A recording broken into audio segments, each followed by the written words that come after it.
आज पहले चरण का मतदान जो है खत्म हुआ। बम्पर वोटिंग आप लोगों ने किया है और आज मैं कह सकता हूं कि आप लोगों ने महागठबंधन के जीत पर जो है मोहर लगाने का काम किया।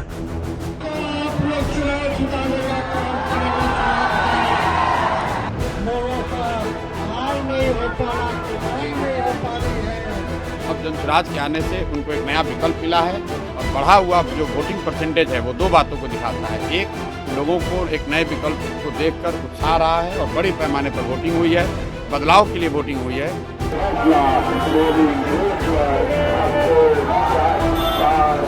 नवंबर 14 के बाद हमारे घरों के, हमारे मोहल्लों के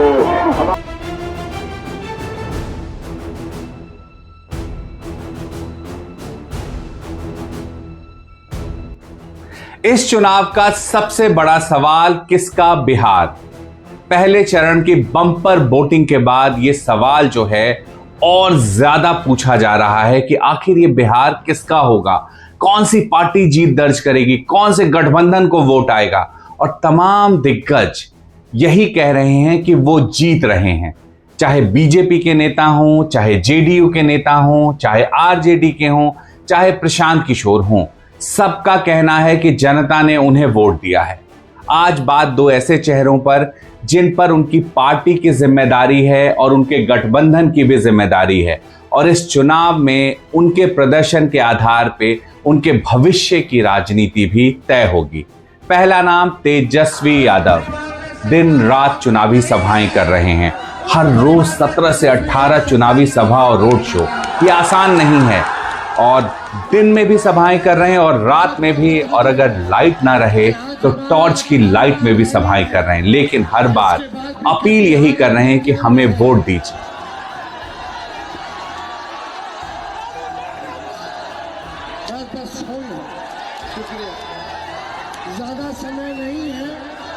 जब कल मतदान हुआ और कल के मतदान में जब इतना बम्पर वोटिंग देखने को मिला, उसके बाद तेजस्वी यादव भावुक नजर आए।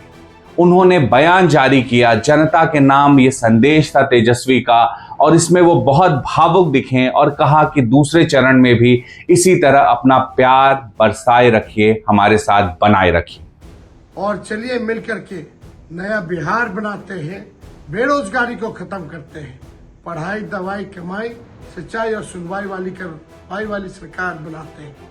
आप सब लोगों को, सभी Rashtriya Janata Dal, Congress, VIP party, IP Gupta ji की पार्टी, तीनों लेफ्ट पार्टियों के नेताओं को, कार्यकर्ताओं को तेजस्वी धन्यवाद देता है।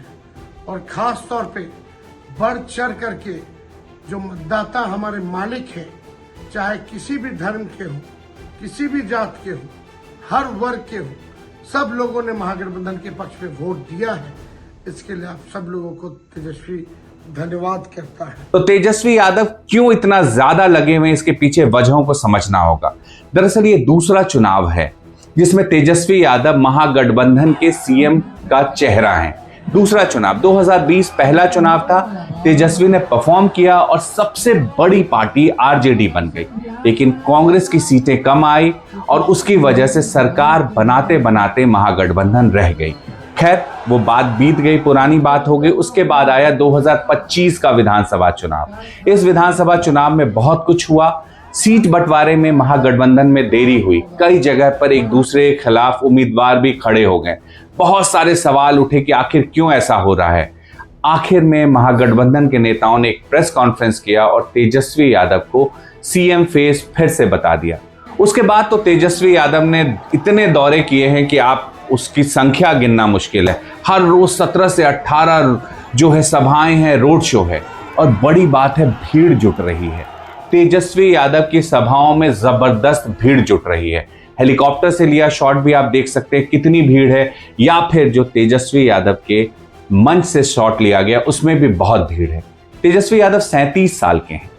पिछली बार जब सीएम उम्मीदवार बने थे तो उनकी जो उम्र थी वो सिर्फ 32 साल थी और पार्टी को उन्होंने बखूबी संभाला है, लेकिन अभी भी उन पर जिम्मेदारी है पार्टी को सरकार में लाने की। 2 बार डिप्टी सीएम रहे हैं, 2015 में और 2020 के बाद में, लेकिन मुख्यमंत्री नहीं बन पाए हैं। पार्टी का सबसे बड़ा चेहरा है, जैसा मैंने पहले भी बताया, और महागठबंधन का भी सबसे बड़ा चेहरा तेजस्वी यादव है। अगर इस चुनाव में वो नहीं जीतते हैं तो बड़ा सवाल उठेगा कि क्या 2030 में भी तेजस्वी यादव को ही चेहरा बनाकर चुनाव लड़ा जाए। काडर से भी आवाज आएगी, पार्टी के अंदर से भी आवाज आएगी और सहयोगियों की तरफ से भी ये आवाज आ सकती है।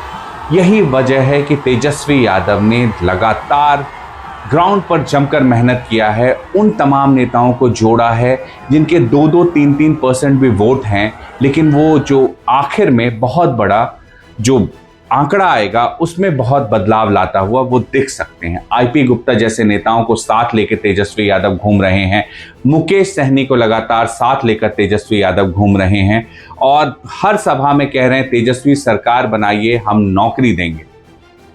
ये जो नौकरी का उनका वादा है, ये क्या बिहार में काम कर गया है पहले चरण में? ये देखना होगा। इस वादे पर क्या जनता ने वोट डाला है पहले चरण में? इसके लिए भी इंतजार करना पड़ेगा। दूसरा बड़ा वादा जो तेजस्वी ने ठीक पहले चरण की वोटिंग से 2 दिन पहले कर दिया, वो जो वादा है वो है 30,000 रुपए एक मुश्त 14 जनवरी को अकाउंट में डालना। इसका फायदा भी उन्हें मिल सकता है। अब दूसरे खिलाड़ी की तरफ आते हैं। वो इस खेल में नए नहीं हैं, लेकिन पहली बार अपनी पार्टी के दम पर चुनाव मैदान में उतरे हैं। खुद नहीं लड़ रहे हैं, लेकिन बिहार में सबसे ज्यादा उम्मीदवार उन्हीं की पार्टी के हैं। जी हां, आप समझ गए होंगे, हम बात कर रहे हैं प्रशांत किशोर की, हम बात कर रहे हैं जनसुराज की, हम बात कर रहे हैं बस्ता छाप की। खूब चर्चा है। आप जगह जगह जाएंगे तो आपको प्रशांत किशोर की चर्चा सुनने को मिलेगी। कई सारे साइलेंट वोटर्स हैं जिन्होंने प्रशांत किशोर को वोट हो सकता है दिया हो। पहले चरण के बाद प्रशांत किशोर भी काफी कॉन्फिडेंट नजर आ रहे हैं। आज़ादी के बाद बिहार में हुए चुनाव में ये सबसे ज़्यादा वोटिंग परसेंटेज है। ये 2 बातों को दिखाता है। पहला कि जो बात हम लोग पिछले कई महीनों से, बल्कि मैं 1-2 साल से कह रहा हूँ कि बिहार में 60% से ज़्यादा जनता बदलाव चाहती है और पिछले 25-30 साल से जो राजनीतिक विकल्प के अभाव में एक तरह से धीरे धीरे राजनीति को लेकर, चुनाव को लेकर उदासीनता बन गई थी, विकल्प नहीं था लोगों के पास। अब जनसुराज के आने से उनको एक नया विकल्प मिला है और बढ़ा हुआ जो वोटिंग परसेंटेज है वो 2 बातों को दिखाता है। एक कि लोगों को एक नए विकल्प को देखकर उत्साह रहा है और बड़े पैमाने पर वोटिंग हुई है, बदलाव के लिए वोटिंग हुई है। और दूसरी बात, जो बड़े प्रवासी मजदूर हैं जो बहुत बड़ी संख्या में छठ के बाद रुके हुए हैं, उन्होंने अपना और अपने परिजनों का, अपने मित्रों का जो वोट कराया है उसने सबको सरप्राइज किया है।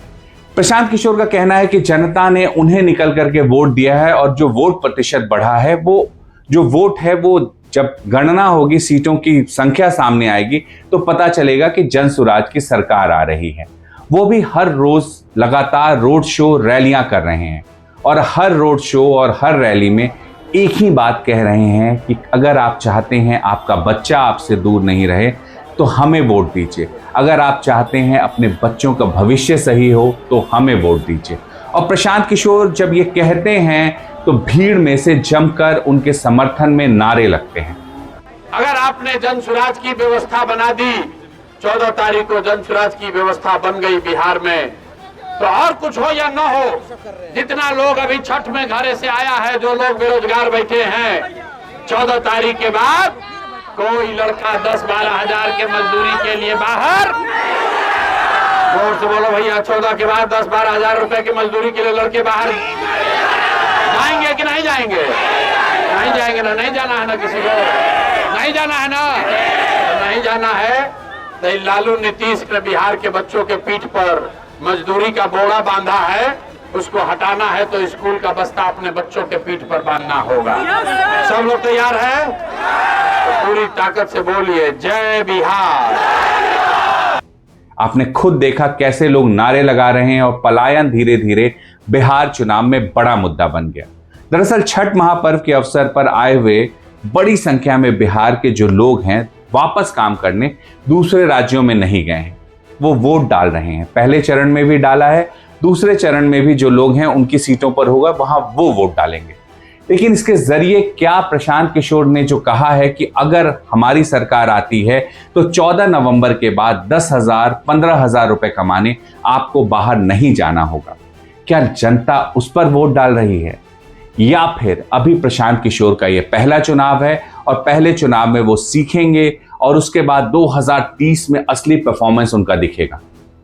दरअसल मैं लगातार एक बात कहते रहता हूं और आज फिर दोहरा रहा हूं, इस चुनाव में प्रशांत किशोर के पास खोने को कुछ भी नहीं है।